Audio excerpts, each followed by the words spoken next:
Hi, everybody. Rad Mom here. We are supposed to be talking about Jurassic Park this week. And boy, is there a lot of gender and sex related stuff in Jurassic Park. I don't think anybody is here yet, which is fine because I don't know. I'm thinking I might just sit in the office or anywhere but this gross old laundry room. Hi, somebody just showed up. How you doing? We're talking about Jurassic Park today. There is so much in that movie. It really almost unbelievable. Oh gosh, there's my alarm to tell me to go and get on the camera. Here we are. Hey, Mary, you didn't do your homework. That's okay. I literally just finished watching this really cool analysis video that I had been thinking of watching again all week. But there's a lot here.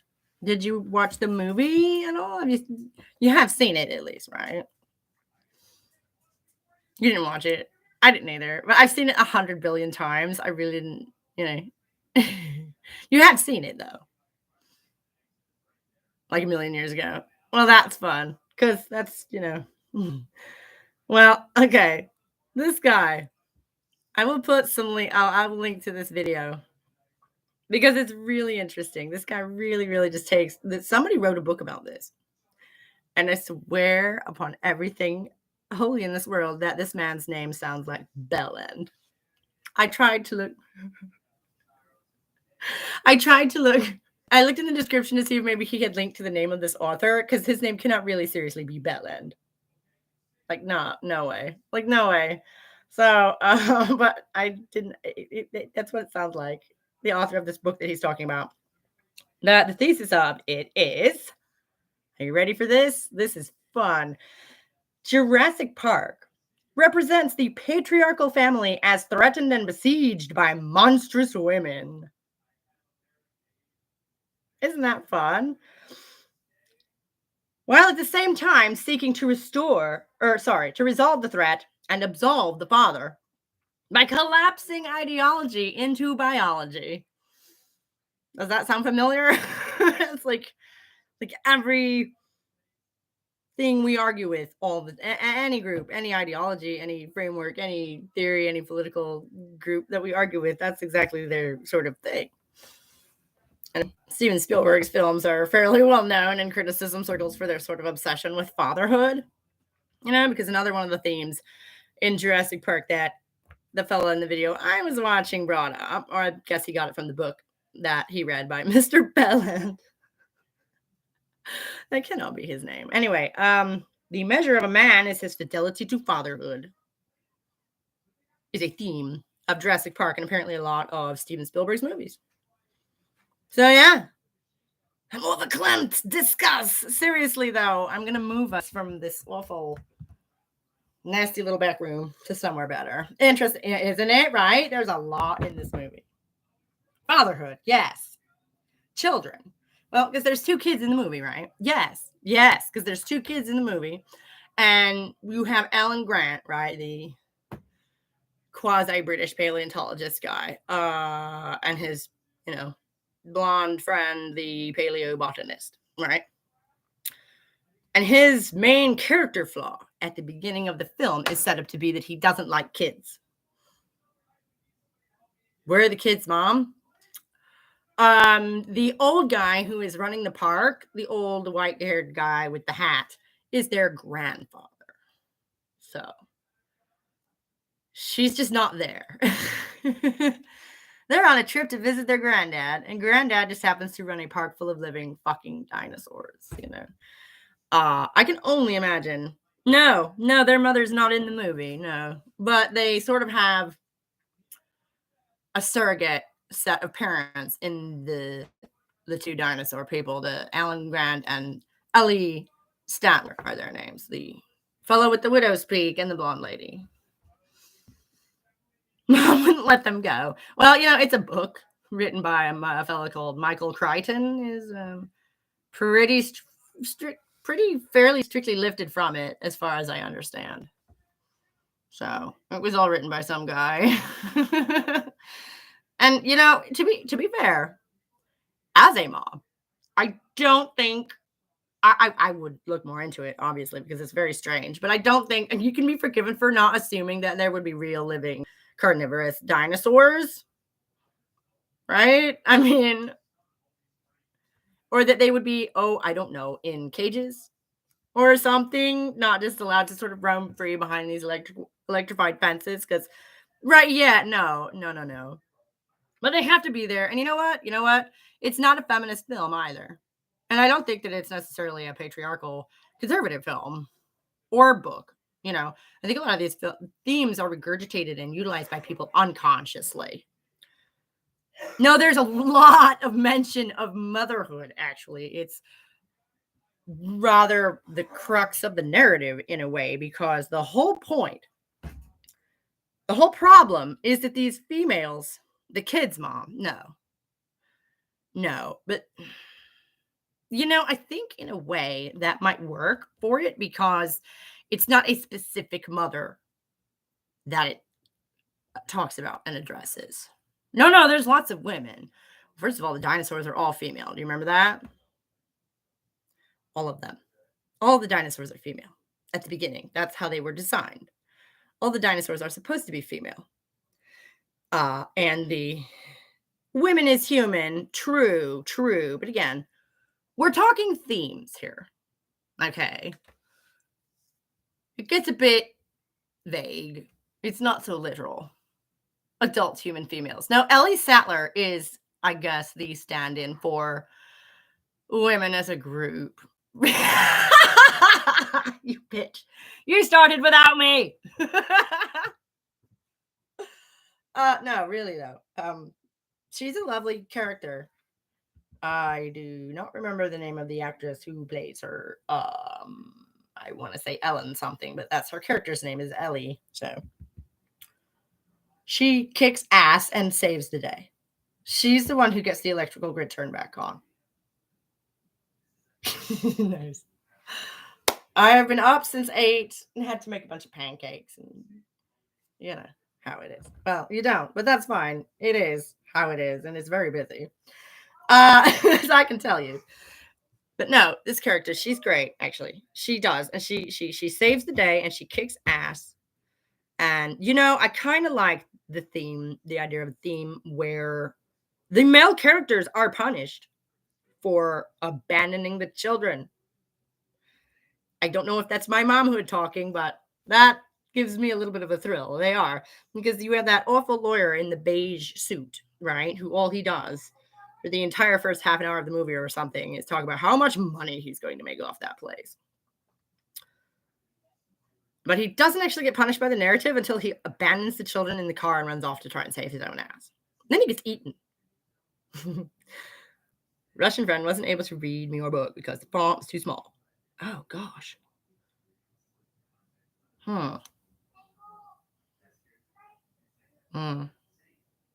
It is a bit of a small font. I should put it in at least 12 point. Right. I can fix that, obviously. Okay. That's a good note. An easy fix, Riley. Oh, and I'm going to step around the corner for just 1 minute.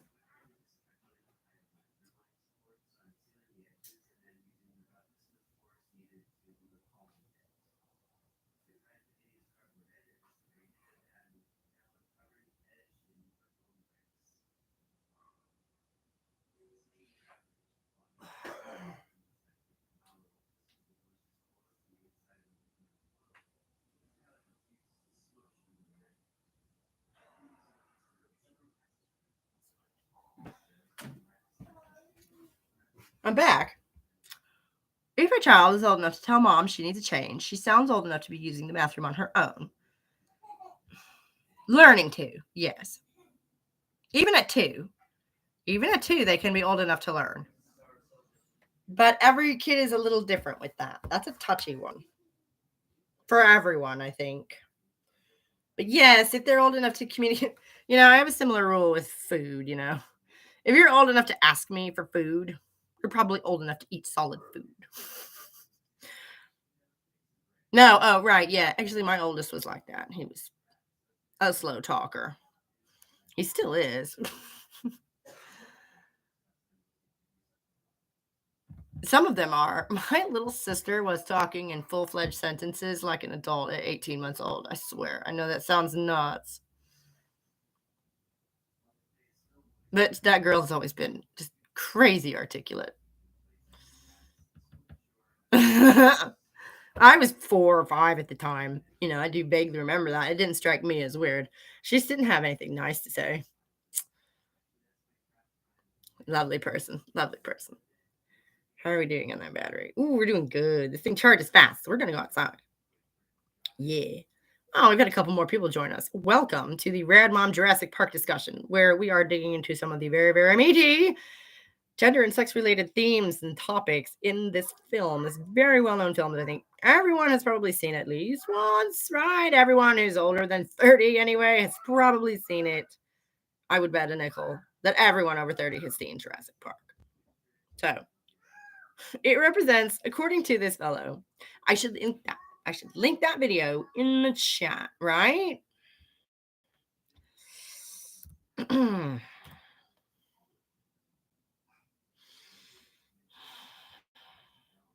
Yeah, come on.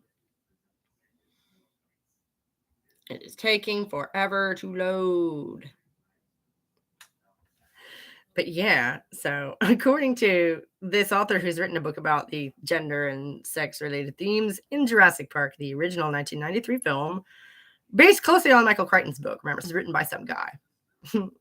Jurassic Park represents the patriarchal family as threatened and besieged by monstrous women. The dinosaurs, who, that's what I was going to say. The thing that they get in trouble about is that these females who have been created as some sort of strange livestock attraction thing, all the trouble starts because they're doing the two things they're not supposed to be doing, which is breeding and breaking free. It seems like a couple of things that a lot of women I know like to do, at least one or the other. I mean, come on. Usually the second one we can all agree on. And it while at the same time seeking to resolve the threat and absolve the father by collapsing ideology into biology. And that phrase just strikes me so hard. Collapsing ideology into biology. It's beautiful description of that thing that I hate so much that everyone does, where you take your perception of things and assume that is just the natural order of things. Because you're a self-absorbed ass or something, I've always assumed. I cannot believe how anyone would do that. I can't believe why. What is does anyone know? What is the purpose? Why do people do that? Why, I have a fairly conservative looking life. I'm married to a man and we have several children and live in a house with grass around it and all that stuff. And I got up this morning and made breakfast on a Saturday. Because I don't know, sometimes you're in a situation and you just have to go with it. You have to do what that situation demands of you. And that's pretty much where I find myself. And I would never, ever, ever, ever, ever. It is in a lot of ways a lot more fulfilling than I would have assumed before getting into it. And a lot of that is me, unacknowledged or unknown parts of myself that have come out in this very interesting situation. But I would never, ever, ever assume that this was true for everyone. All 3.5 billion or whatever it is, women on this planet. Come on. Why does anyone do that? Why would anyone? Yes, I've had more success with it than I would have assumed. But there are definitely women who find the opposite, who are all about babies and all gung-ho about motherhood. And then they get into it and they fucking hate it.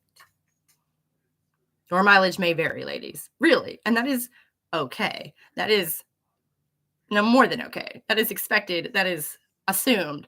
Okay. And it's collapsing ideology into biology. Assuming that, it reminds me of how people say that Twitter is a cesspool. A lot of it is what you make of it. It really, really is. Are you sort of indentured to these little people that you've created? Yes, but you created them. Which is why I say, if you don't want to, don't. Please don't. Some of the biggest assholes in history were unwanted children. Really. Right. And some women really, really, really struggle with it. And I have not struggled with it anywhere near as much as I would have assumed that I would. I was not maternal as a young person at all. At all. I was happy to keep a plant alive. I was that girl. All right. I had cats because dogs are too high maintenance. Okay. That was me. And something clicked in my brain. It's as simple as that. And the worst part was, you want to know what the worst part about it was? It wasn't until about 3 months after he was born. Mm-hmm. I mean, you don't want to kill them. You feed them, you swaddle them, you change them. It's fairly easy. Like I say, babies are easy. But it was when I had to take him to get his first inoculations at 3 months. And they stuck him and he just screamed and something clicked in my head. And after that, I was much more protective of him and much more attached to him. It's not everyone has that or not everyone wants that. That's fine. That's fine. That was my experience. And let me tell you, those first few months were just thinking that another 20 years of this. Right. And I told myself that I was not going to panic. That I knew that early motherhood can be very weird and very scary. And I was pretty alone. So I certainly was not going to take it out on him. You want to talk about an innocent bystander, right? No. And as I say, taking care of a baby, an infant, is fairly simple. They need maybe 4 things. You go through the list, one of them will fix it. They'll be quiet and they'll go back to sleep. Yes. Quiet postpartum depression. Well, I had prepartum depression. I had not a good situation going into any of that. So you never get to sleep. You sleep when they do. And actually, the little ones, they sleep a lot. What you don't get to do is sleep on your schedule. And you don't get to get anything else done for a while. You don't. Because when they're sleeping, if you're not sleeping, you're wasting your energy. Because you don't really have much. Because you just created a whole person. And you just need to rest and recuperate. Which is a pain in the ass. It's all a giant, massive pain in the ass. It is. I'm not trying to make a commercial for it at all. And I sort of stumbled into it and have done much better with it than I was afraid I would. Your mileage may vary. Or not at all. If you choose not to take that exit, which is also fine. This I would never, ever, ever, ever say. That was my question, though. Why does anyone do that? Collapse their ideology into biology. Just assume that their perception is the right. Great. Do your thing, which is not that. It's just other stuff. You do art, right? You were talking about wanting to build a website last week, right?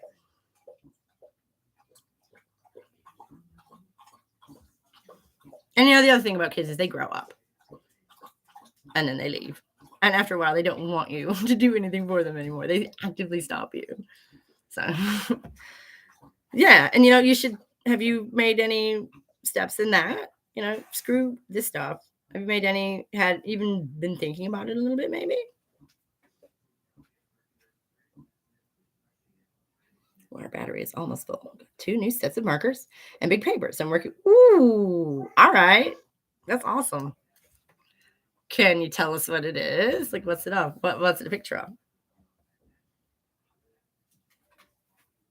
Yeah. No, I've been.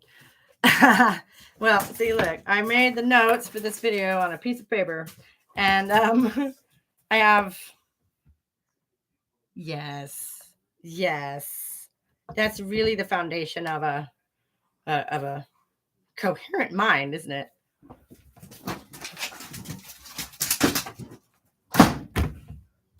I'm so looking forward to spring. Get to go out and do some gardening. Oh, I got to go get my smokes out of my purse, and we're going outside.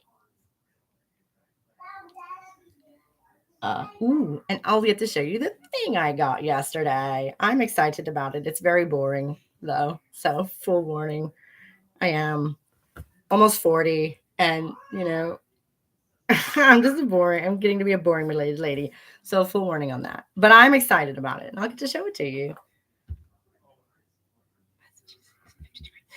Wow. Right. That's really nice for up there this time of year. It's been really nice for around here this time of year.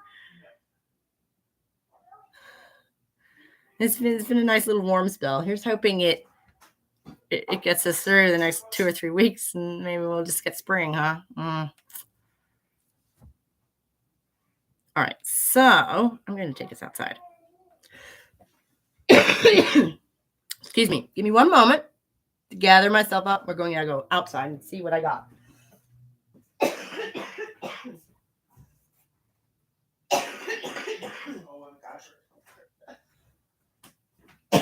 There it is.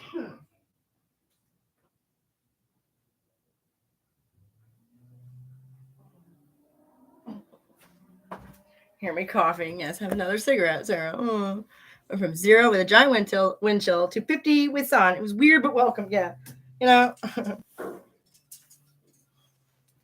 Cleveland does that all the time. All the time. It'll give you a full spring 3 or 4 times a year up there. The lake keeps the air cold well into spring. But it's still freaking spring, you know, so you'll get a week of 50-degree weather and the stuff will start blooming and little things will start, coming out. And you're like, finally, it's only the end of April. And then, no, it snows again. Every once in a while, Hubs will say, when we move back, we should move back to Cleveland. I'm like, no, I can't. I spent half my life there. So I have some authority when I say, no, I don't want to do that again. Hey, you, what's up? Dad told me to put on my tennis shoes, but I can't find them. Your tennis shoes are right on top of something. They are. They're on top of your kitchen. Look at your kitchen. Go ahead. Go look on your kitchen. Pulled that out of my mind. I hope they're still there. They were there yesterday. What you made? Keto mini cheesecakes. Well, that sounds really good. Were they just regular cheesecake flavored or like strawberry or what? Or chocolate?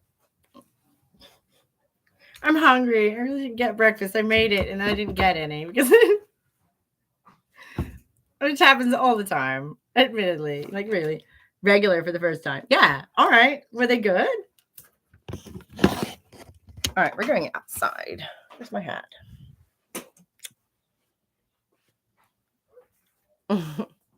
Okay. All right, guys. We're just gonna go outside. I'm gonna take this outside. Oh.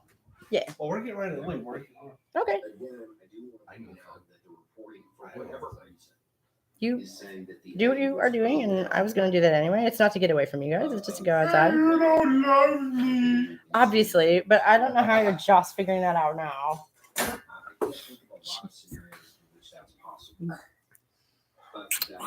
Hello. You guys go to the mall, have fun. What's up, my little pterodactyl?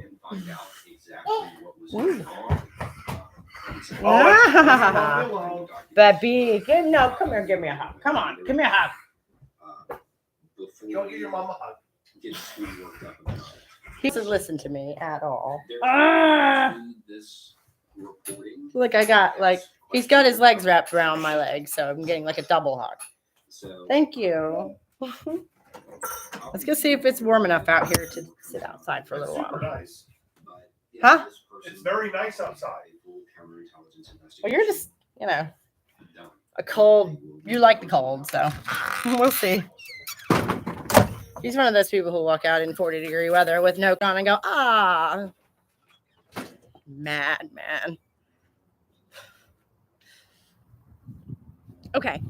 You want to see what I got? You want to see it? You want to see what I got? Oh. Sound is off. You can't hear me. I know what to do with that. I know how to fix that. But you know what? It's fine. They're leaving. I just wanted to show you my umbrella. Can you see? I got a new umbrella.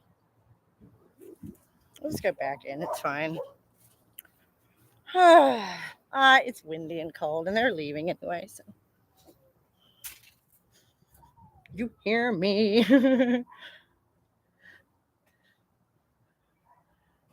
Okay. Butter and almond flour. Next time I'll add some vanilla extract. Vanilla extract is very good. In, I think, just about anything. Oh, we lost a couple of people. All right, never mind. It's cold out there and the thing doesn't want to work right, so. It's not cold up there. It's like 60 degrees. It's not. It's gray and windy and chilly. Okay. It's all right.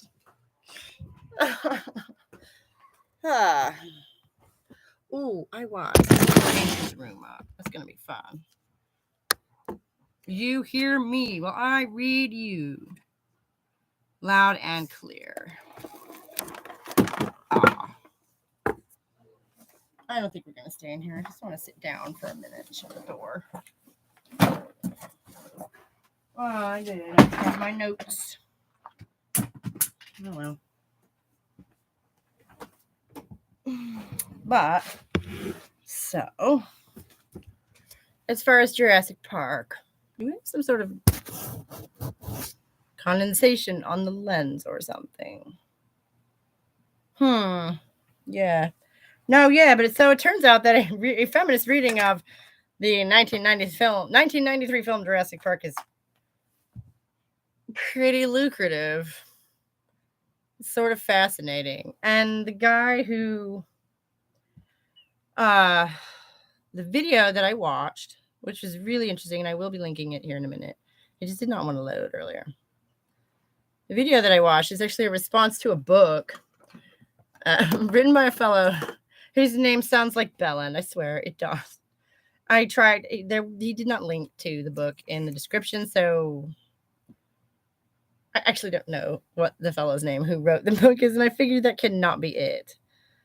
But his point was that Jurassic Park is a defense of the patriarchy, period, end of discussion, and that the only reason any of the female characters get to do anything is, or get rewarded for anything, is when they are supporting or appreciating like the male gaze and male efforts and da-da-da. And this fella actually contradicts a lot of that in some very interesting ways, and I really agree with a lot of what he said, actually. I don't know that it might represent the patriarchy being under threat by monstrous women. That might be sort of the setup there when you have all these male scientists and these lady dinosaurs running around, because again, just thematically, they're not women, they're lady dinosaurs, but they're symbolic. All right. We're talking in a level of symbolism here. But so then you have all of these contradictory, right? But so then you have all of these contradictory details. That might be our setup. Cool. So we're on the same page now. So you have this setup where you have the patriarchal structure and these monstrous women who it has created, mind you, which I'm not sure how I feel about that. Obviously, the patriarchy did not create women or monstrous women, because, all women have to do to be monstrous is like yell. So, and get all uppity and forget our place, and then we're mannish and monstrous and awful. Yeah.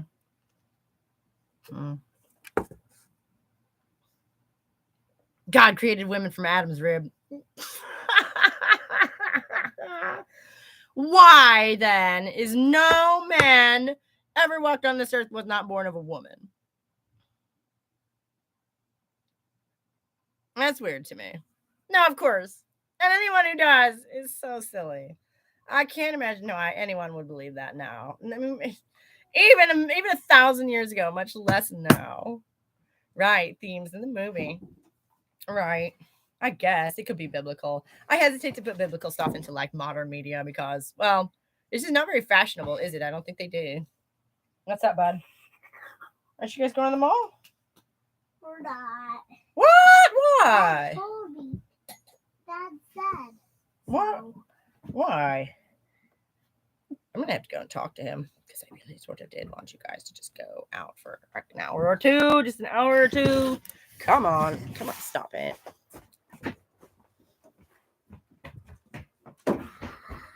Are you guys? He's gone. I don't want to go chase him down. All right. Themes in the movie. Yes. Yeah, I don't know. I hesitate to give it a biblical rating because I don't know. It's these creators are fairly familiar to all of us, right? Steven Spielberg and Michael Crichton. Neither of them has much of a history of working obviously biblical. I don't know, Close Encounters of the Third Kind, but that's almost necessary, right? Because you're dealing with civilization, historical, epic level. Oh my gosh! And then there was that book, the Chariots of the Gods. It had actually not come out that long before that. So, it was just sort of aliens, gods, the sort of themes of that movie. I don't know if that necessarily really counts as Steven Spielberg being the kind of guy who always or reliably or, thematically works religious stuff, just that's Christian stuff, into his work. Teddy Jaws. flashlight. Hey, leave your mom alone. She's Are you doing guys not okay. going to the mall? I can't find my pills. Oh, they're in the box next to your computer. Yeah, I found the box. I didn't see my. Did you put the pills on? Oh, the little square thing is in the box next to your pillow. I'm sorry. Okay, well you put the pills on. The new ones we got yesterday. Yeah. I didn't see them. I'll look again. Okay. Oh, come on, buddy. Actually, one of them is still in my purse. Because there were 4 of them. Oh my gosh, pharmaceuticals are both a miracle and a curse, aren't they? So,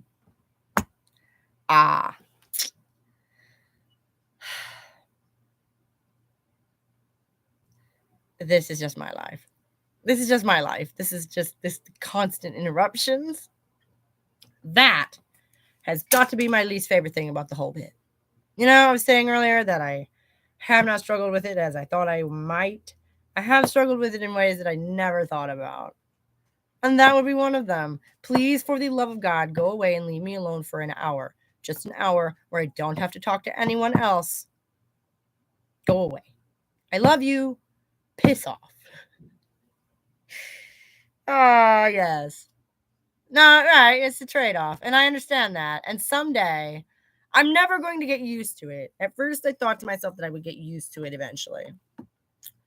Right, and one person's paradise is another person's hell. Some people would probably love all that peace and quiet, and other people would go insane very quickly. My husband is one of the second kind. He loves this shit. I do to a point. And then that point is reached, and I can go no further. And they drag me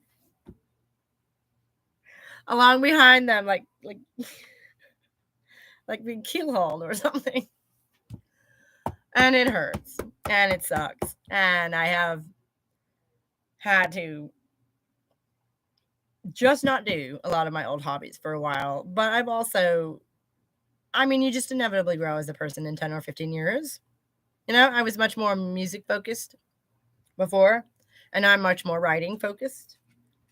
And that's just me, I think. It's not really anything to do with them. It's just I'm 15 years older than I was. Yeah. Writing is a much more friendly middle-aged activity, isn't it, than trying to be a musician. Yes, I did. For quite a while. I want to say about a decade. Guitar, bass, piano. I really like the drums and I am okay at them, but I have not had the opportunity to practice them well enough to say that I play them. What was my axe? Oh, left-handed. So whatever I could get my hands on that would actually let me play it. Yeah. Well, we had a piano in my house growing up. So that helped. That was my first love in that. And then I picked up the guitar when I was 12 or 13. Because, I fell in love with rock and roll. It's the oldest story in the book. And then from there, the bass is just a big fat guitar with the top 2 strings missing. And even when the people leave, mind you, even when the people leave.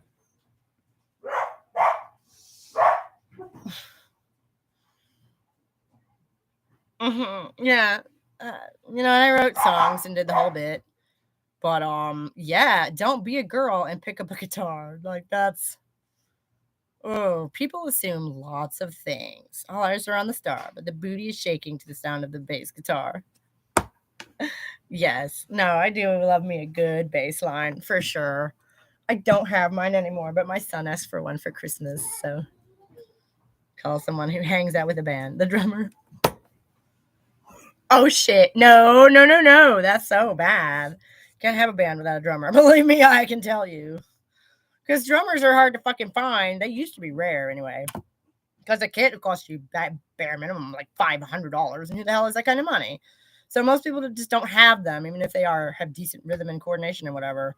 Trumpet players usually, what?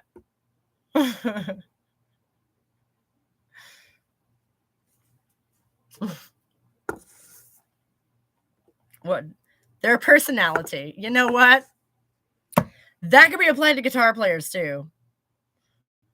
Let me tell you, as one, dating them became quickly more and more unappealing.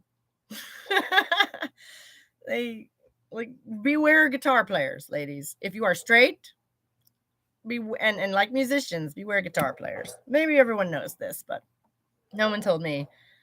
It's a bad joke. Yeah, you really can't. And so they were rare back in the day, drummers. And when you would find one, he would be completely crazy. I swear. They have that reputation of being just nuts. It's a mean joke. Yes, they are very important, but they are, in my experience, usually crazy. I had a good friend in college who was just an amazing drummer, who in his apartment had an entire end of a room, dedicated to his massive kit, and was super into the Mothers of Invention, them, Frank Zappa's band, which is like the weirdest acid jazz you've ever heard in your life. And he would sit and play along with it. He was amazing and completely bonkers. Larry, if you ever see this, mwah, thank you for the ride.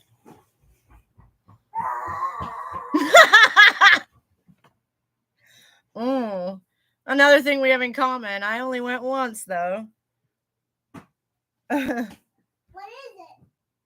What's what? What are the things that you guys have in common? Oh gosh. Was that all together or was it spaced out over a lot of years? We have stayed at a particular kind of hotel.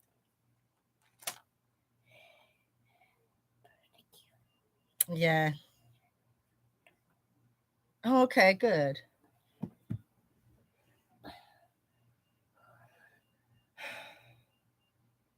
Did you find it helpful?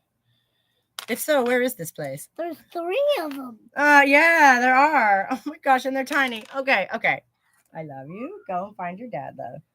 Okay. Oh, come on, buddy. Let's get ready to go.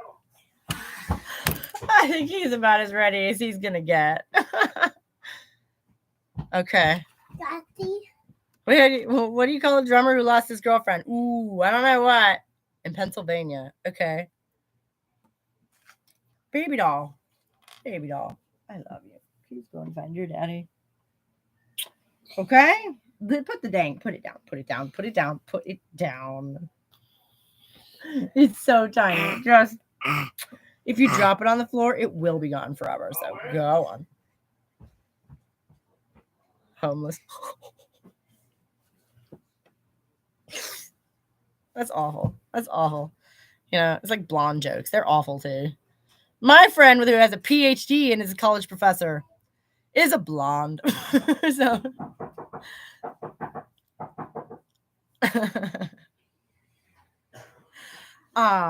but where were we? I left my notes in the other room. We're gonna have to go and get them here in a minute when they skedaddle finally. Oh no, wait, I do. I have to go give him his other. Oh gosh. Okay. Hi. Okay, now where's my purse?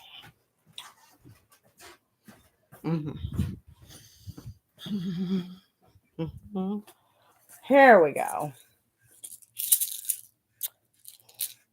Losartan, yes. Man,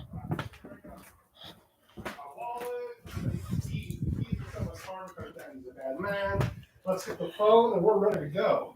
Did you get your pills? I had one. My blue ones. I had one more bottle in my purse. Yeah, are these the blue ones? Probably. Yep. Okay. Did you say something about your phone? Yeah, the phone's in my bedroom. It's still in here? Just trying to help. You're just trying to get rid of me. Well, I mean, I could sit in there behind a closed door. Great. Here you go. Avocado. Can I show them your phone? No. Look at it. The 16-year-old, she's now 17, bought it. It's a flip phone, y'all. No, like it's a flip smartphone. Like Yes. my very first cell phone was a Razor, and that's all I ever want is a little freaking phone that makes me feel like a Star Trek communicator. This is pearls before swine. This is so much fancier than anything I would ever got. She says oh my God, so cute. I saw one of those. Yeah. Go ahead, shut it. Let them show them how it works. Go ahead. But click it, shut. My favorite picture of my son. And then that's it. The smart screen, the touch screen folds up. Yeah. That's the picture of you. Okay. Love you. Love you. Come on, call. Let's go cause chaos and get out women. At the mall, y'all. I want to run by Food City and get that money order. Okay. Good plan. I love you. Because someone else didn't. Yep. That was me. The same girl who could. Yeah. Good thing I love her. All right. Yes. Mwah. Oh, you sure you don't come with us? Yes. Have fun. Be safe. All right. I got in my car accident and spent the night in the emergency room. The nice vegan woman who let me use her phone charger had that phone and let me play with it. It is very interesting. I gotta say, the 16-year-old bought it for herself and then decided that she didn't like it, so she gave it to him, which is why it's all purple and sparkly and covered in stars. Yeah.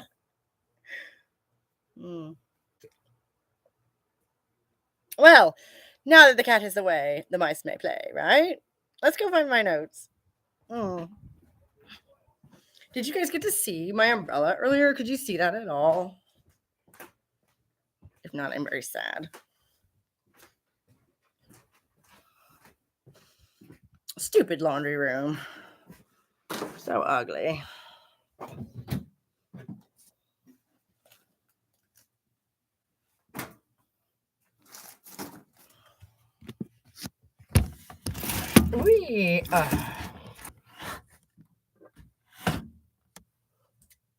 There. You can almost see me like a human being now. All right. Better lighting there. Oh. Well, you know what? I'll just have to take a picture of it and post it on the community tab because I definitely won't forget to do that. Because I'm excited about it. I'm sorry. I was not excited enough about Jurassic Park this week because there is so much there. There is. Lest we forget, just to remind ourselves really quickly, I mean, Ellie Statler gets to say out loud what is arguably the thesis of the film. You never had control. That's the illusion. Right? Because, I like that. Patriarchal forces like to think that they control things, but they don't really. It's a veneer, I think. Right? And she gets to say that to the old man's face. Very cool. I agree. And so I think an anti-feminist reading, supporting a reading of. Now, again, we're just doing a sort of taking these thematic frameworks and sort of laying them over the text and the work of the film to see what pops out. Sort of, it's like looking something through a different colored lens, literally, and different things kind of pop up at you. And the fellow who did the video that I will link here in a minute, I swear, was actually talking about a book that he read, written by a fellow who was basically arguing that Jurassic Park is an anti-feminist film, basically. That monstrous women who breed freely and break free from their cages cause all the trouble. Right? And the guy who made the video that I watched actually disagrees with that pretty articulately and pretty strongly in about half an hour. And that was one of the points that he made, that Ellie Statler, the main adult human female of the cast, is the one who gets to state the thesis of the entire thing, which is that you never had control to begin with. That was an illusion. And I think it's the interpretation of what happens when that control is broken. An illusion is broken. And I think really slants how one views the whole film. Ooh.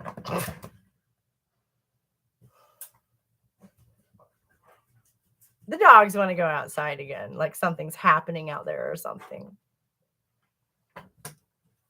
There you go. And the thesis of the fellow who wrote the book about the sex and gender politics of Jurassic Park is that Jurassic Park represents the patriarchal family as threatened and besieged by monstrous women. And you know what? Good for them. Good for her, right? Like, really. Tear them down, eat them up. And not all women have children, and motherhood is not integral to womanhood. But we're the only ones who do, and a lot of us do. And I'm going to find a better way to phrase this because it's very important. So, dealing with, and all mothers are adult human females, right? All of us. So, dealing with topics and themes of motherhood in culture and history, I think, correct me if I'm wrong, those who are child-free, but I think is relevant to all of us and also all of humanity because everyone has one, a mother. It's not, because it's thematic, it is general, it is broad brush kind of stuff. So I really don't want to bogart the conversation, as it were, to motherhood. But gosh, it is a huge, huge theme in this movie. And whether you think it is for or against the power of women and mothers, like I say, really just does slant which way you think the film leans to. But they do. I think these themes are relevant to everyone. Right, exactly. So when these monstrous women become mothers, it's like they take that power back. Who knows if they all decided, some of them, I guess, had to become male, right? They change sex. That's what happens. That's something that is conveniently left out of all of this analysis.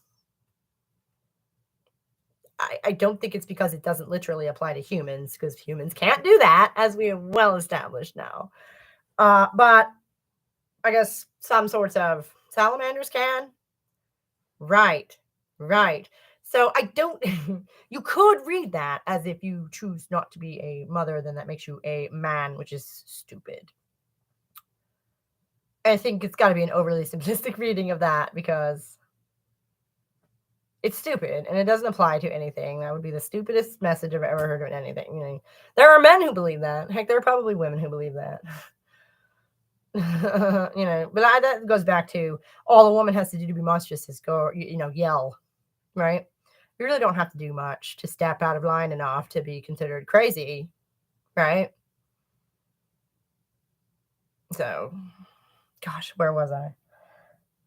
Where's my coffee? I was driving at something there. I really was. Oh, right. So the fatherhood thing. Yeah, and it says that one of the big themes of Jurassic Park is the measure, and a lot of Steven Spielberg's films in general, is the measure of a man is his fidelity to fatherhood, and in Jurassic Park, you can literally go character by character, scene by scene, and the level of abandonment or attachment that a given character has to the literal children in the scene determines how well he comes out of that scene. Does he die? Does he have his leg broken? Does he save the day?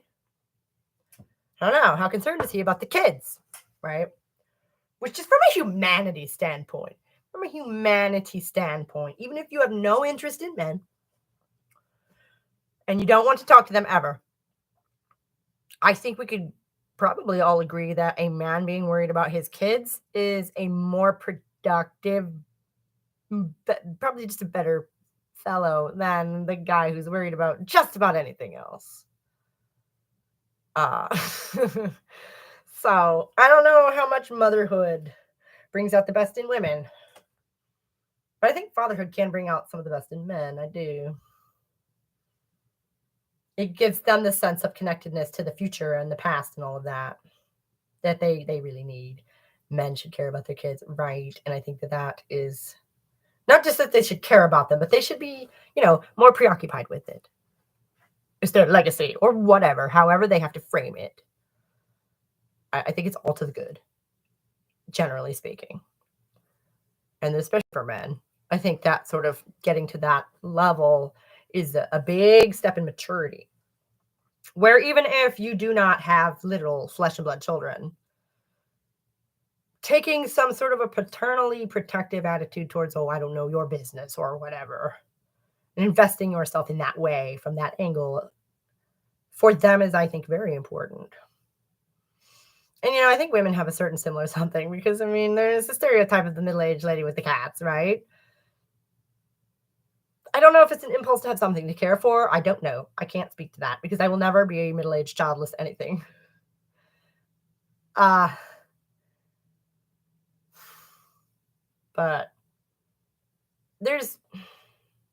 we will never, ever, ever be able to figure out any of this in this modern environment. And we have to go back. Gosh, it's officially 30 years, isn't it, since 1993? Right? 30 years this year. We have to go back 25, 30 years. The last one was even older. Rocky Horror was even older. It's 1975. But no, we have to go back before the turn of the century, which, by the way, is almost a quarter of a century in, to find anything to make it solid feminist reading of. Yes, 30 years. Whee! That makes me, 40.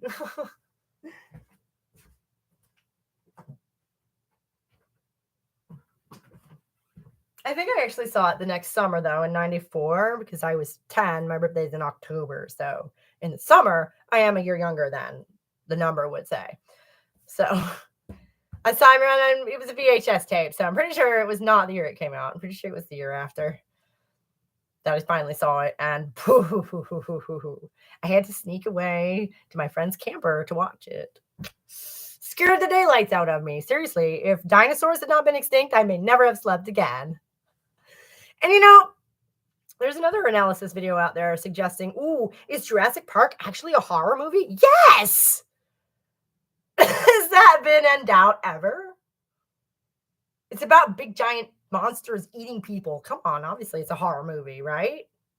What the fuck else would it be? Science fiction. Well, yes. For about 10 minutes at the beginning. I don't know. People, what do you think? Is it sci-fi? Is it horror? Is it both? Discuss. I'm all the cleanse. I love that. You guys remember? Saturday Night Live. Back when it was good.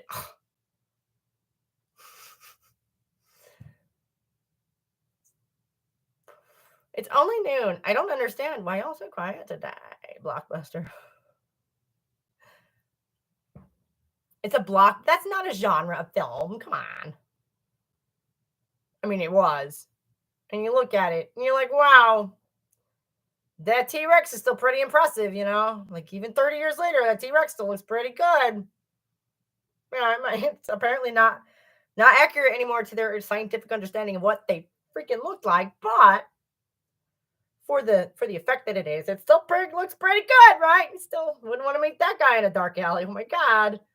And the velociraptors are still scary as hell, right? Oh my gosh, the kitchen scene, come on. Which, you know what, is actually part of the feminist reading that I don't think gets mentioned, but that scene I've always loved that scene. Because she outsmarts the damn thing, doesn't she?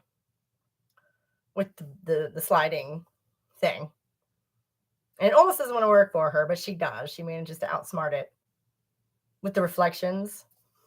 So, you know, brain versus brawn sort of thing. And who's the brains of that operation?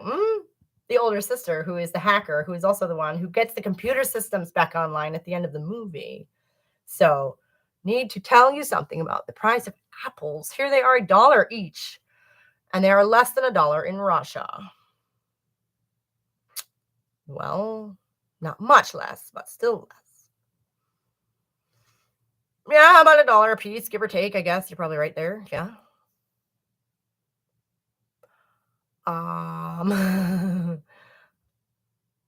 Girl, what you smoking over there? What? Crazy inflation.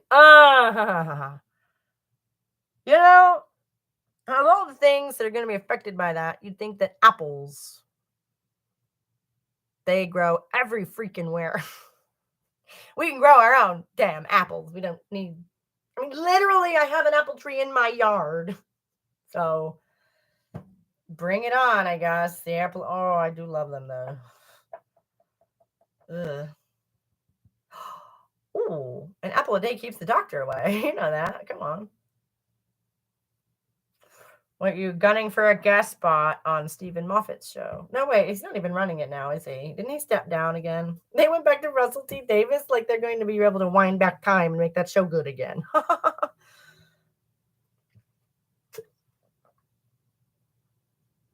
1 Thursday and 4 on Friday. Yes. Yes. Oh my gosh. I think life just goes around like that. Isn't that so funny? Where you'll have something that's sort of a regular part of your, diet or existence or whatever, and you sort of take it for granted. So you don't think about it. Oh my gosh, it's awful. I'm so glad that your dry spell is over. Apples are wonderful and delicious and great. And very witchy, You know what you get when you cut it open sideways, right?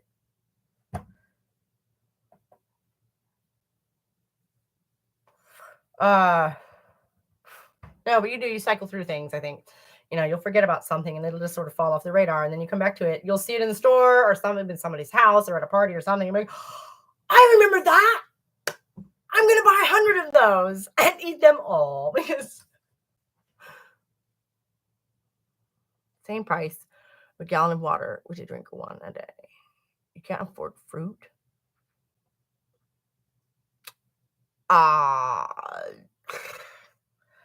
Oh, you do the sugar-free diet. Okay, so maybe this wasn't such a good thing for you. I'm sorry.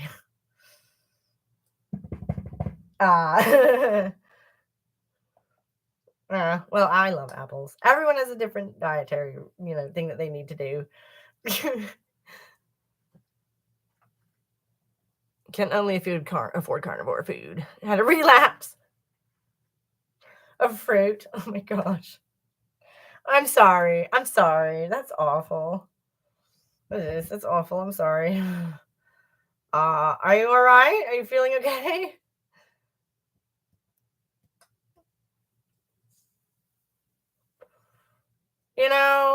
Have you ever tried to quit cheese? There's a literal drug in cheese.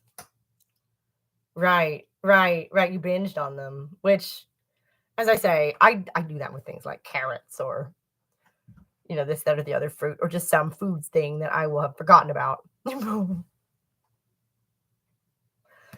going to do the service of not reading that one out loud, dear. Oh my goodness.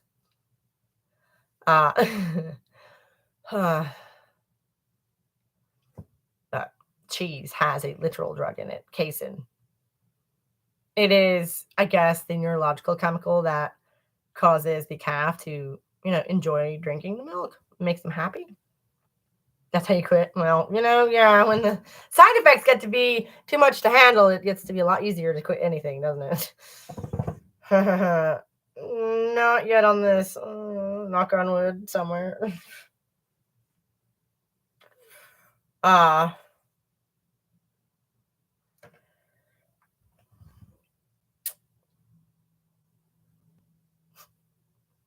cannot remember what I was talking about. Generally, though, I think collapsing ideology into biology is one of our biggest problems as a species. Because you couldn't breathe. Yeah, well, that's That's what happens after a while. I'm just not there yet. No. No. I am tired, and it's been a week. Oh my goodness. How was your week? It sounds like you had an adventurous week yourself. Because you know what? The problem of collapsing ideology into biology isn't going anywhere, is it? No, it sure is not. It's not going anywhere. You know, I could write a whole blog post or make an actual video. Marlboro Menthol Black 100s. Why? Menthol is so much worse for you. Also, aren't they? That's good. Aren't they like taking away menthol, right? Which, and I say this as someone who, if you'll forgive the term, went to a black high school and grew up in a black neighborhood and had many black friends. Like, I don't have a black friend. I had many, and I don't even think about that. And I saw that. I'm like, they're doing what with menthol? I'm sorry. If you want to target a group of people without targeting a group of people, and it just reeks to me for them and junkies. Poor people generally, I find. It apparently has a stronger kick to it. I started out with them 20 years ago and gave them up because, I don't know, I was tired of cigarettes that tasted like candy. I want a cigarette that tastes like a cigarette because I am a gruff, grizzled old person at 20. Yeah, and then I ended up reading it burns at a lower temperature, I guess, and you end up with, more nicotine per puff, but so that makes them more addictive. Yay. And they've actively marketed it towards the black community for decades, and it's worked. I will tell you, there are significantly more menthol smokers in the black community than there are in the white community, which there is not hardly really one, but you know what I'm saying. So yeah, I saw that and I was just like, that looks targeted. That looks so targeted. And it just reminded me of some of the other ways, sort of soft targeting ways that they've done. Right, exactly. And if that was your priority, if that's what you're going for, then well, it's man from heaven, right? It's the same as, like, these are shorts, right? It's the same as, like, the long ones that are this much longer are the same price. What other commodity can you say that of? Where something that is a quarter, 25% longer, 20% long, something like that. You get like 20% more tobacco. Just, you do. For exactly the same price. What the fuck else can you say that about? That feels weird. That feels weird. Why would they give you more without charging you more? It's like trying to break in somewhere and finding the door unlocked. It's a trap. Nope. Now the filters are longer, but the tobacco is too. I smoked them for years, and then I switched back to the shorts, and they're not as long. They're not. They're bigger, they are. But it's not just that, it's both. I swear. The monkey on my back would swear on a stack of Bibles that they are not as, they're longer. They really are. And they take longer to smoke. Yeah, so. But so why would they do that? Why would they give you more? Just out of the kindness of their hearts? What? The tobacco industry? Please, come on. It's an addictive, poisonous product. They are giving you more because they like that idea of you getting just a little more for your money because, well, right. Yeah. And they literally can't even say that about anything. I can't think of anything. You can get like 20% more just cause by picking the other kind for the same amount of money. It stinks. Suspicious? Is it too strong to say that is just kind of suspicious? And it's always struck me as so. Even as I, participate in this, You still look at it and you're like, yeah, it's probably not good at all. That's probably weird. That's weird.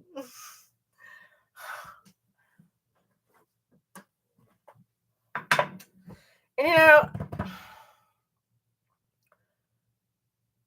after all of the cheaper alcohol for different brands, for different sizes and prices, well, now that actually has different formulations and stuff and whatever.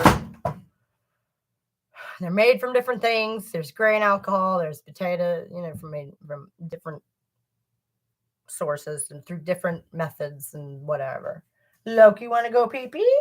Loki, want to go pee-pee? Good boy. Come here. Come on. Good boy. Come on, go pee-pee. He's so nervous. Freaking Hound of the Baskervilles over here is an 120-pound black lab mix who is like Eeyore. It was the closest example to what you were talking about. Yeah. It really is the only, you're right. There's nothing.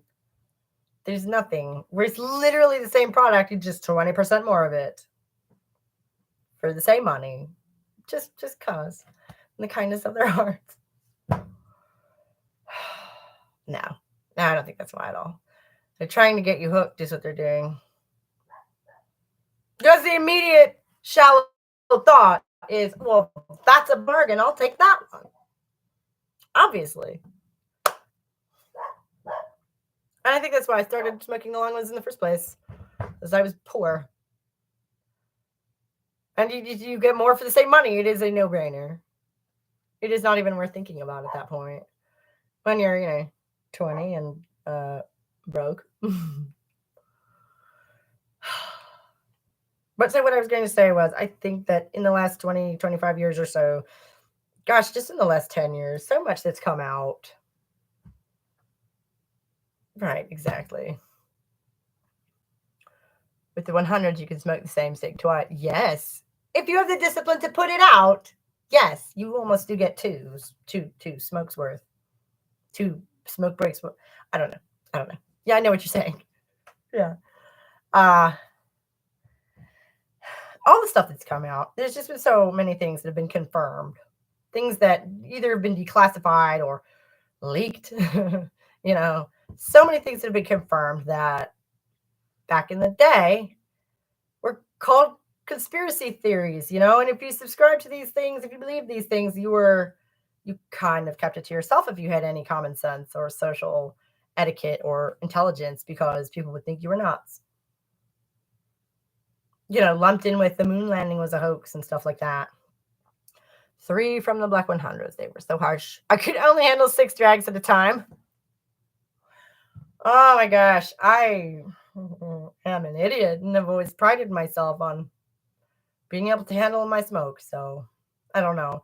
My ex used to smoke cloves, those things that used to be classified as cigarettes and are now classified as cigars because, well, they hit you like a train, I guess. They smell good. They smoke, clove cigarettes smell really did. Oh my God, why? I could not handle the taste. Honestly, it wasn't how heavy it hit you. It was just so sweet and I don't know. It's a lot. Smoking, I don't think cloves are meant to be smoked in that way. Maybe as an aromatic, Put them in your freaking, what is it? Punch at Christmas, mulled wine or whatever, but don't put them in my cigarettes. No, not on board with that. And then eventually he quit and insisted you were Wiccan too. Oh, I'm sorry. Oh, all right. Oh, I could go on and on about that. Gerald Gardner. Oh my God.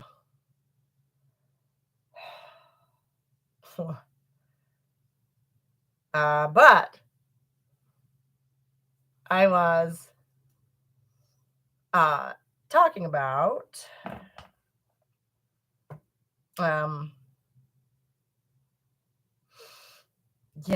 conspiracy theories and how a lot of what once looked paranoid has been literally confirmed.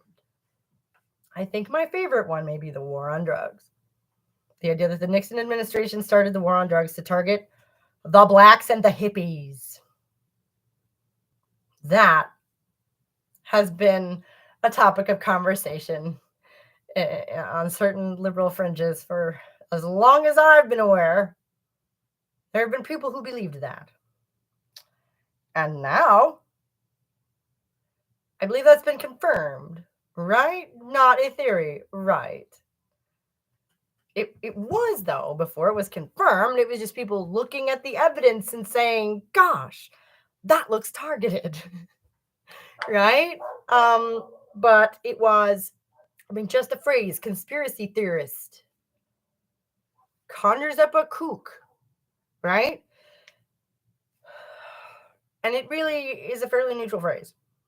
It's become very, very, very laden with these extra meanings. Right. Fox TV did, huh? Why would they even bother? Yes, and like apparently Ancient Aliens is on like its 14th season or some nuts shit like that.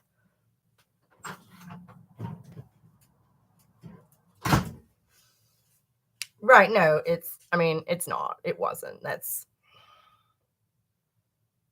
it's just, it can be really hard to tell, though. I do have some patience for people, though. It can be very difficult to try and discern which of the crazy shit actually has happened. MK Ultra, I mean, come on. And which of the crazy shit is just crazy shit that people talk about with authority now on the internet. I mean, like I mentioned that book, Chariot of the Gods, earlier. It's a book. It's a hardback book, written by an academic that you can buy, that my dad has a copy of. And like, scholarly looking shit. That is literally Ancient Aliens in a book from like 1969. All of that is in that book, basically. It's the basis of that show. But it's written by a guy who works at a college, so he's a professor of something, I think. So, and it's a big old hardbound book pressed in ink and bound, the full 9. So it looks very serious. And it's fucking Ancient Aliens. But really, it took us 50 or 60 years or whatever since that book came out as a culture, as a society, to work through a lot of those ideas. And I guess maybe thank goodness for Ancient Aliens, the show, because it really did help expose them and how ridiculous some of that stuff is. Hey, There, in my room.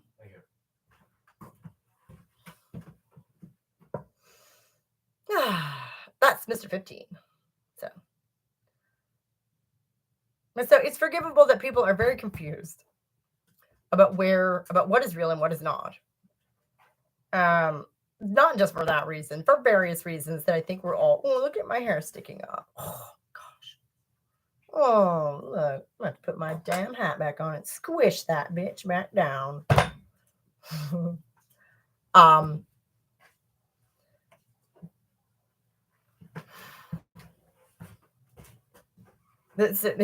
Obviously the status quo is going to be continuing to slip. And what with all this information out there, you cannot put that genie back in the bottle. And there are certain things that the United States has done and continues to do. Like, really, the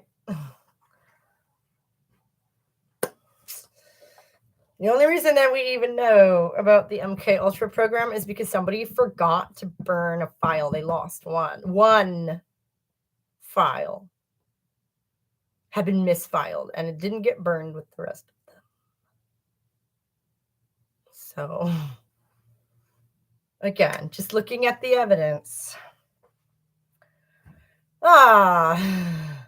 Who knows? Who knows what is going on out there still, right? And I think that this collapsing of ideology into biology is something that there are certain powers very invested in. They don't want. They essentially don't want humanity to raise itself up out of the mud and become anything more than, beasts, because that's what's going to happen. And not to mention that on a grander scale, I really believe that without feminine influence, we're just going to burn ourselves up.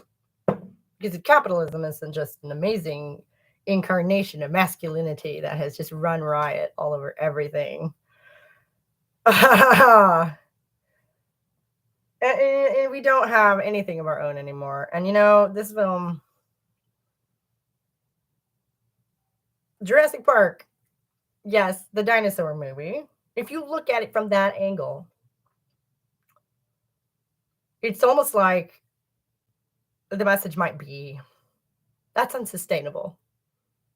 All right, that women as a whole, as a group, as an archetype, as a half of humanity are fairly irrepressible, just like our male counterparts are. And perhaps inevitably will come to they will come to rue the day that they decided to try and make us less than them.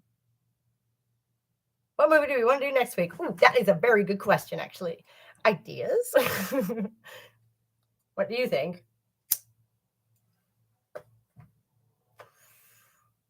I am just all too ready to be interrupted and distracted, aren't I? Oh, because I was really driving at something there. That's just the thesis of everything I've been doing lately. Everything.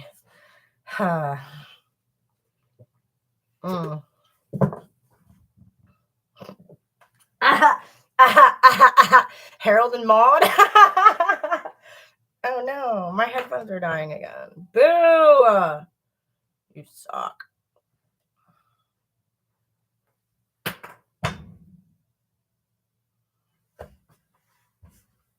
I have to go put them in their little thingy.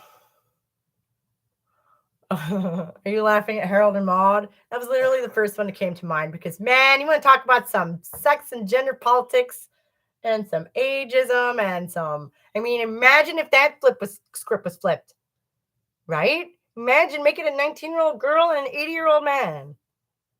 I feel like we talked about that a few weeks ago, right, with Anna Nicole. And it seemed to work out better for her, honestly. But, like, boy, there's a lot there with that one. I don't know. That's one suggestion. I can go pull out my DVD box. It is literally this big. What do we got? What do we got? Hey, what do we got? What do we got? Oh, there's a book in there. Well, that's not going to do us any good.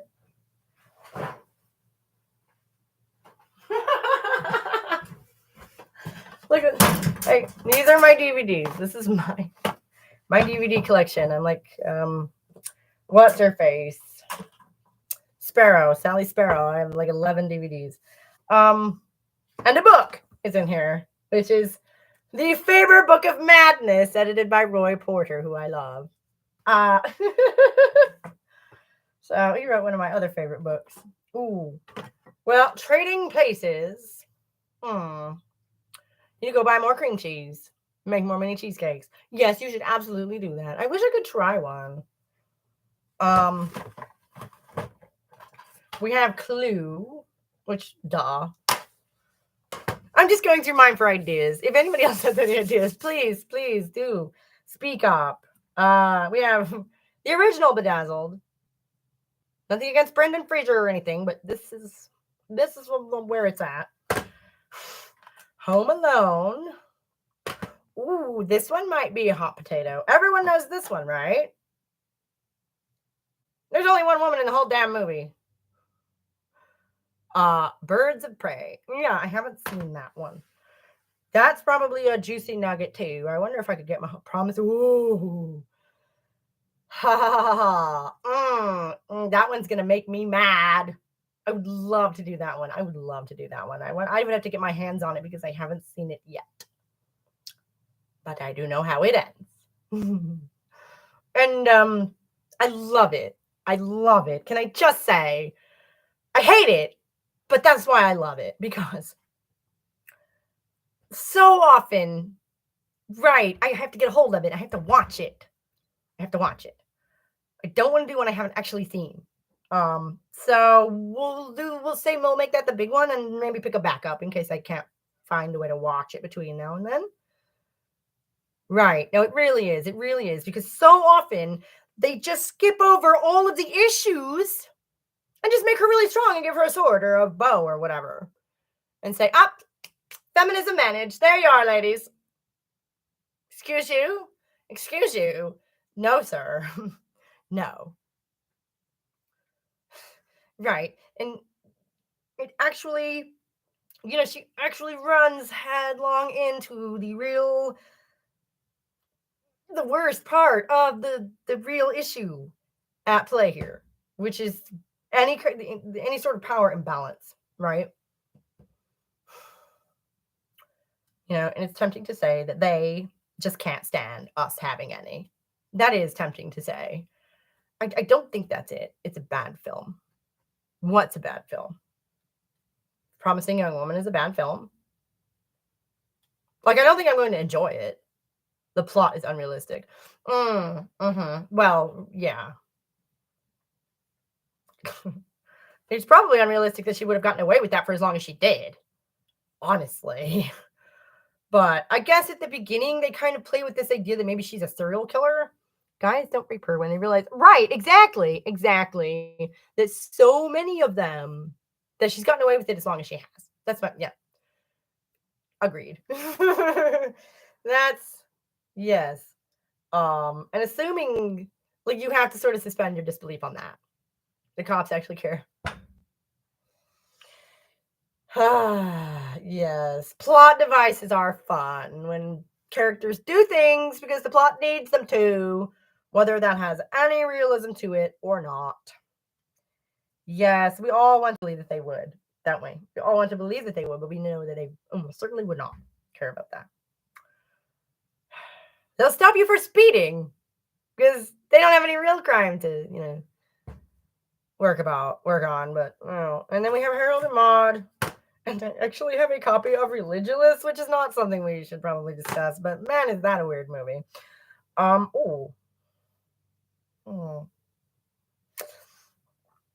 Confessions of a Dangerous Mind. I love Sam Rockwell in this so much. And like George Clooney's in it too. And Drew Barrymore is always fun. Always. I'm not sure how much of a feminist reading we could do of that. That would be challenging because half of it is, I think, fantasies of his. The 5 Doctors, because I am a nerd, yes, the 5 Doctors on DVD.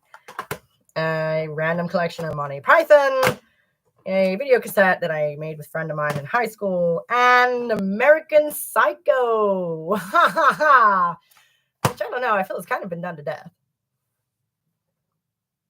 It's sort of a gimme.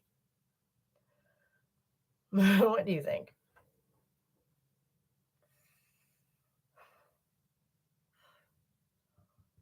Come on. I know it's a gray day, but where is everybody? You don't know. Promising Young Woman. We need to pick us a backup. I was just going through my DVD collection as to try and, for ideas. Ooh. I was thinking maybe The Abyss, and then I remembered it ends with aliens. That is a wild one. And we could do something simple but fun, like Titanic. Jawbreaker. Ooh. That one's dark too. Yes.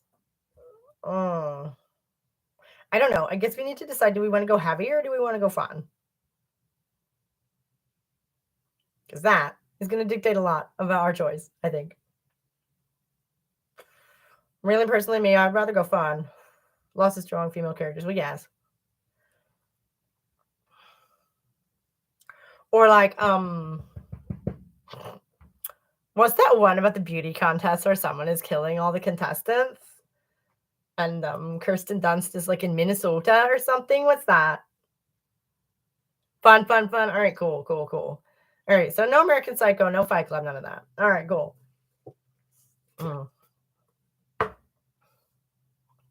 That's not Jawbreaker, is it? Why can I never remember the name? I can never remember the name of that movie. I saw it a million years ago and loved the shit out of it. I thought it was so fucking funny. It's like mockumentary style, I want to say. Kirsten Dunst in a beauty pageant. Anyone? No? Bueller? Wheeler. Showing my age again. Whatever. I'm going to look that up. Because I can. Gosh. Kirsten. There we are. Movies. Come on. Interview with the Vampire. I love Spider-Man and Interview with the Vampire are right next to each other. That's weird. Oh my God, The Virgin Suicides. Oh, there's one. That's not a fun movie at all. She was in Little Women. I almost forgot about that. Anastasia? Oh, yeah. That's the young Anastasia. Drop Dead Gorgeous is the one I'm thinking of. Oh, Kirstie Alley is in that. The release date given for this is the one for Germany. Okay. But that one was really funny. Drop Dead Gorgeous. Right. Yes, absolutely. So I loved that one. I don't know if I could find it again to watch it, but damn, that one doesn't come to mind for a fun and a little heavy, a little dark feminist discussion. I remember there being a lot there about obviously beauty standards and, intra-feminine communication and relations. Which, I don't remember there being a lot of men in that movie, so maybe we could just leave them out. That'd be nice. For once, talk about us. Just talk about us. For once. Leave the relations part out of it. That'd be nice. Is that even possible? Oh. I'm going to write this down. Because I will forget. Just asking people for a cigarette. Well, I would totally bum you one. If I could reach you. Yeah, God knows I don't need them. So, we were talking about promising young, we don't want to do Promising Young Woman, right? Because it's a fabulous feminist discussion movie, but we wanted to do something fun, right?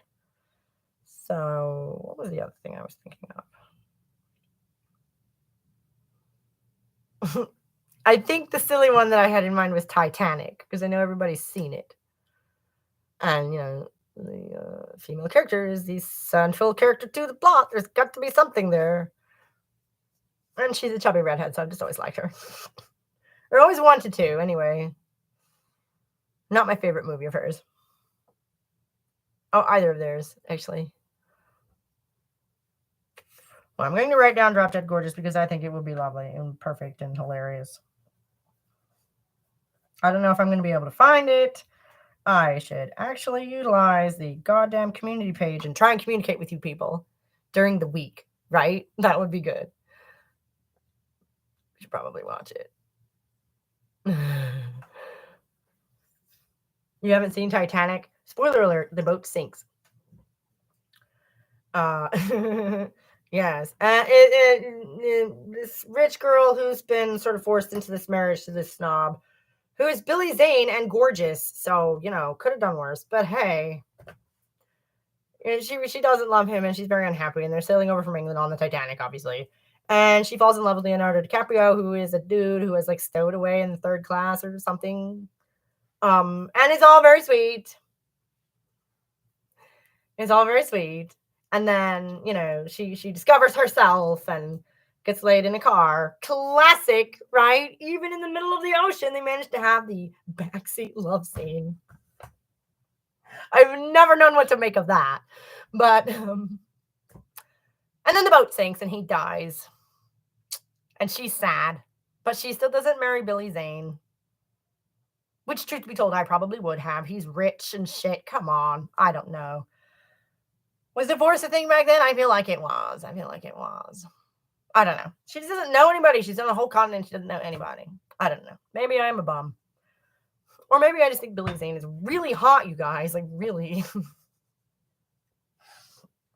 They could have cast someone who's ugly in that role or less magnetic. I don't know. I guess he must not be the greatest actor because he never had a leading role, but My God, is that man pretty? If he doesn't beat you and he gives you money, you could do worse.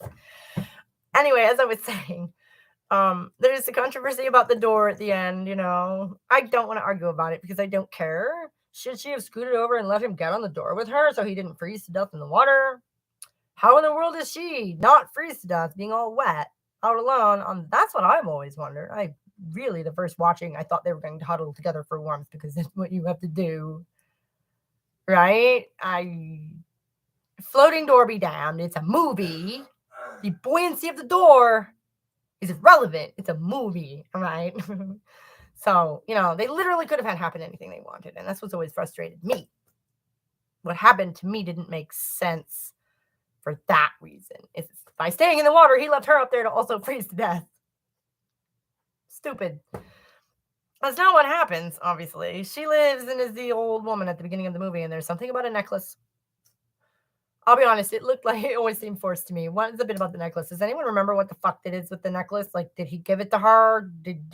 How is that connected to her romance with Leo? I don't get it. I didn't get it. Even as a 14-year-old girl, okay? I did not get that. It seemed like a marketing ploy, a gimmick for some jewelry to sell, literally from the time I ever first saw this movie. They couldn't both use the door. It would sink. Gotta get going. Please use the community page to keep me updated on what movie we're discussing. All right. Well, you have yourself a good day, Mary. I've only been at this for an hour and a half. I have another half an hour. Love you, Mary. I'll see you next week, girlfriend. Bye-bye. I think I might just go with Titanic. It's easy. And if you haven't seen it, you can probably find it very easily. On whatever streaming service you prefer.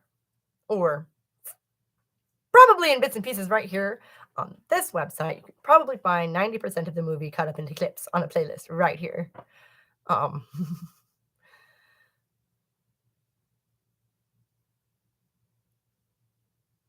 You can be back to watch this. So y'all are leaving me to talk to myself. It says there's 5 people here. Thank you for leave a like before you go if you haven't already. Thank you.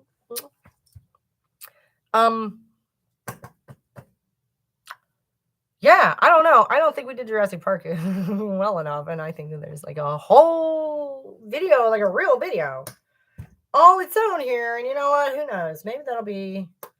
Mary was saying I should just transfer to like media criticism. And I do have a way of taking that sort of thing and making it very heavy and very topical. When it kind of maybe has no right to be. So she may be on to something. I can't seem to stay away from like the social politics. And it's where we all live. It's a soup we all swim in, right? Obviously films are not made in a vacuum. So the people who write them, the people who make them, all embody and manifest all of these same ideas and everything. So to me, it is not a big leap to look at any film. Any film, I don't care what genre it is. Well, I do because I have to watch it. But like for the criticism part, theoretically, I don't care what genre it is. The viewers better talk while watching this. Right? Like they don't. There are a few other people here, I guess, who are just hanging on, just staring at me. Hello. I'm sorry. It's the internet. That's what you get, right? Gosh, because so many random people, you better not be nervous about having random eyeballs on you, because boy, that ship has sailed. Yeah, I don't know. The media criticism is something that does interest me a lot, and I am very tired of just sort of responding to randos. That's what it feels like. It felt like I would just sort of troll YouTube, looking for, troll like a troller, like ship, like a fishing ship, looking for, sort of scraping the bottom, looking for something to object to. And they are all just saying the same. And for a while, it was fun because for a while there, all the mainstream people were finally getting in on the argument over whether men can be women and stuff. So that was fun because they did not know what they were talking about. And it was very evident. And I've been doing this for years. Like, do both hands tied behind my back. But consequently, that got boring really quickly. And they're all just repeating the same bullshit talking points over and over. how many times can you, rebut the same stupid shit? So, I don't know. It might be more interesting. I'm going to have to work harder to keep up with modern film, I guess. But in my defense, for like a decade there, modern film was essentially Marvel movies, and I do not give a shit about superhero movies. Only as far as their cultural readings go. I think Batman is particularly interesting for some of the cultural readings that can be drawn from all of that. And he doesn't have any superpowers. Nobody in that universe has any superpowers, so that's nice.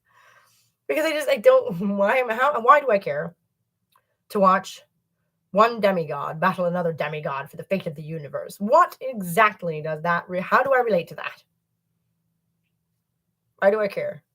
I don't, because the good guy always wins, and they always save the day, and the universe is always fine.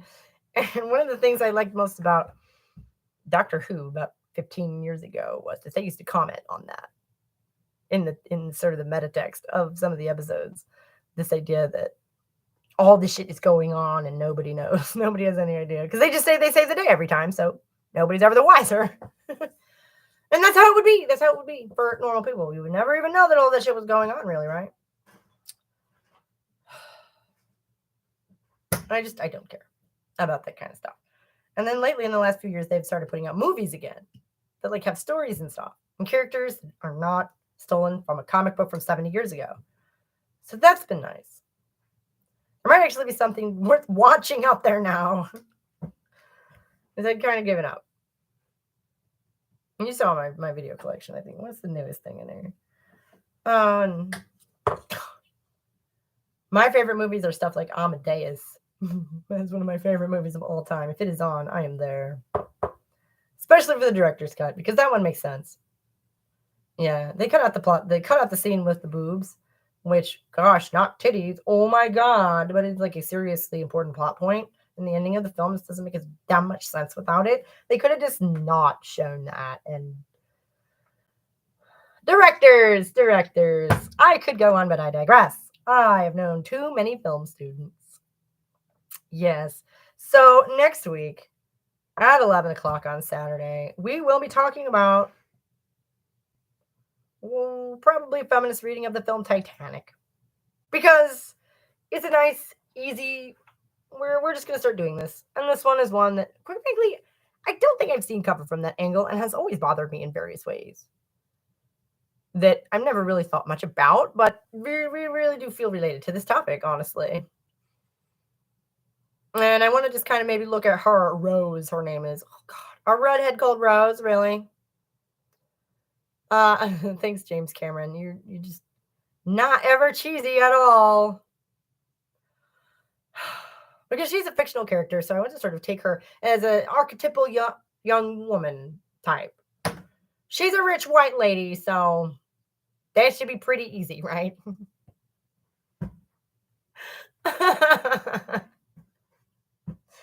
She's a redhead, though, so she's a special place in my heart. And the movie has a special place in my heart because I hated it with a passion in the 8th grade. Hated. I was one of those. I was Daria, okay? I did not. I was like, oh, wow. Like, I already knew about the Titanic because I'm a nerd. I had read up about it historically as, like, in middle school. Like, 6th grade, 5th grade, 6th grade. Giant boat that sank. That's awesome. I don't know. So, I was like, well, I know how that movie ends. And blew it off when I first saw the promo. And then everyone was obsessed with it for a solid year. I was in the 8th grade when Titanic came out, and everyone I knew was obsessed with it for a solid year of our lives. It was in the theater for a long time, though, to be fair, especially these days. You just do not get the kind of theatrical releases that you did in the 90s, and it was in the theater for probably a solid year. And people would go and see it over and over and over. And I never did until my sister got it on tape for Christmas. For some reason. It was a double cassette. That's how long that movie was. It had 2 cassette tapes. And when you know it, the damn boat does sink at the end. Well, that's not actually the end of the movie.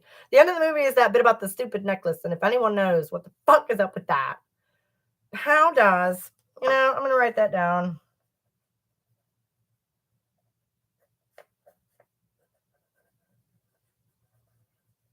how does the necklace relate to her romance and everything and the themes?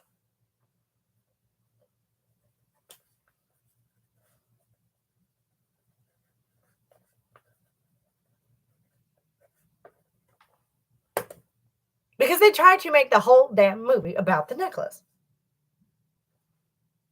But that's for next week. This week we were trying to do Jurassic Park, and just in case anyone is still paying attention, I do think there is a lot of interesting stuff in that, and I will probably be actually making a video or a blog post or something about it in the future because it's very interesting. I don't think that Steven Spielberg or Michael Crichton intended for any of these themes to be there, which to me is very entertaining and amusing. The thought that these fellows put all this stuff in there unconsciously just tickles me to death. In the video that I was looking at, this fellow was referencing a book that someone actually wrote about the sex and gender politics of Jurassic Park film from 1993. And he says Jurassic Park represents the patriarchal family as threatened and besieged by monstrous women. Which, I don't know, I think is a fairly decent beginning reading of the setup of the film. The dinosaurs are all supposed to be female, right? Although I did want to point out, and this is something that no one else brings up, is that the whole reason, and then these monstrous women break free and begin to breed, and that's the whole problem, right? Except that they don't. Okay, some of them become boys, and that's how they breed, which is weird. Really throws a thinker spanner into the works of our feminist reading, right? In order for the women to break free and breed, they need boys. Oh, that's not exactly politic. So they just leave that out of like every interpretation I could find. They just disregard that very important detail. Because the dinosaurs are based around some of the DNA of amphibians who can change sex like that for breeding purposes. Humans cannot do that. So it sort of kills the allegory, maybe, if you let it. I don't think it needs to. It's an allegory. You have to stretch it a bit, and it takes you in a different direction, which we did not get to today. But he also says that the film, at the same time, seeks to resolve the threat and absolve the father by collapsing ideology into biology. And I think that that's what patriarchy does. That's what it does. It absolves men as a group, mankind, whatever you want to call them, the other half of the species, not individuals, the whole masculine thing, from, responsibility for the ills of society by just saying, well, that's just how it is. That's just natural. That's just how God wanted it or whatever. Now we have evolutionary psychology attempting to do something similar, I think, which is very frustrating because that would be a fascinating field if we could get out of our own way. Because they might discover that, I don't know, women did some stuff. And they're also human. Frightening. Monstrous women. Being human all over the place. So I think I'm going to end this because it's about 15 minutes earlier than I normally would, but I got kind of a short showing today, kind of a small showing today, and that's all right. I'm actually extremely busy with the book, so somebody said that the PDF isn't too small a print to read. I will fix that.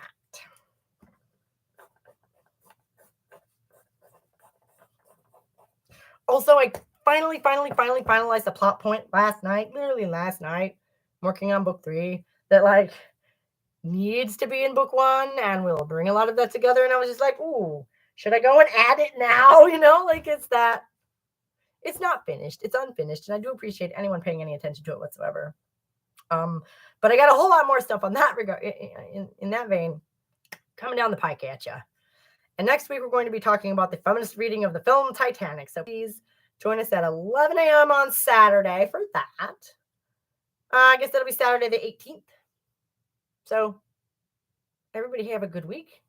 And this is going to be Rad Mom signing off. And I will see you guys next time for a feminist reading of the film Titanic. See you there. Bye.